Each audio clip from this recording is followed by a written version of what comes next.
আজকে তোমাদের মাঝে যে গল্পটি নিয়ে হাজির হয়েছি সে গল্পটির নাম হচ্ছে ভূতুড়ে গাড়ি। তো গল্পটি শুরু করা যাক।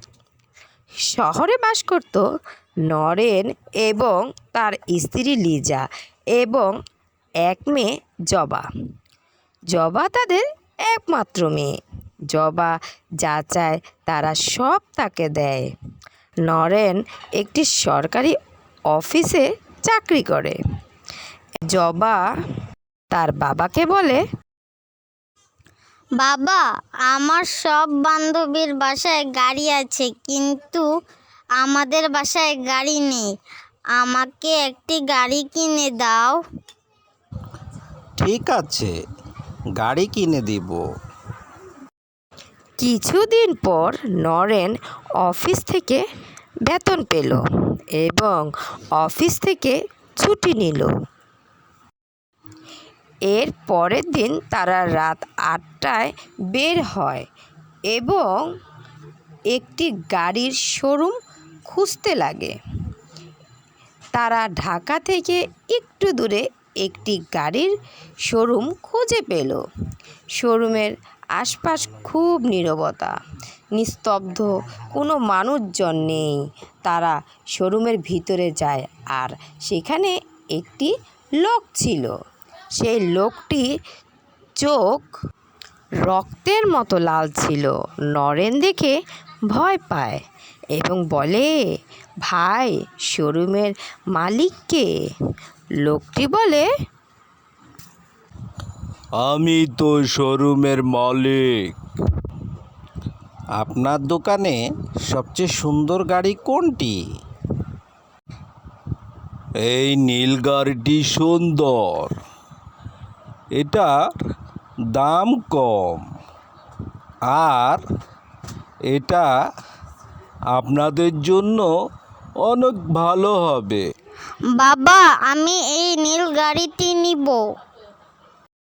তাই নরেন লোকটির সাথে দামাদামি করে গাড়িটি নিল এবং যখন গাড়িতে উঠে তখন নরেন একটি আওয়াজ শুনতে পেল। কি রে, তোর এত বড় সাহস, তুই আমার গাড়িতে উঠেছিস? লিজা, তুমি কি কোনো আওয়াজ শুনেছো? আমি তো কোনো আওয়াজ শুনিনি। এরপর তারা যখন বাসায় পৌঁছায় তখন নরেনের একটি ফোন এলো। নরেন কথা বলা শেষে নরেন বলে, লিজা, তুমি জবাকে নিয়ে ঘরে যাবে। আমার এখনই অফিসের কাজে যেতে হবে। আমার আসতে একটু দেরি হবে। আর আমি গাড়ি নিয়ে গেলাম। এরপর নরেন গাড়ি নিয়ে অফিসের কাজে যায়। কাজ শেষ হতে রাত 11টা বাজে। নরেন তাড়াতাড়ি বাসায় যাওয়ার জন্য একটি জঙ্গলের রাস্তা দিয়ে যেতে শুরু করে।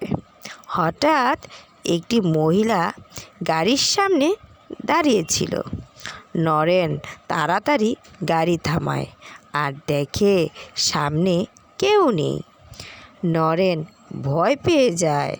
সে পিছনে তাকিয়ে দেখে সেখানে এক পেতনি। সে ভয় পেয়ে গাড়ি থেকে নামে এবং দৌড়াতে থাকে। হঠাৎ তার সামনে পেতনি আসে এবং তার গলা টিপে ধরল। সে অজ্ঞান হয়ে যায়।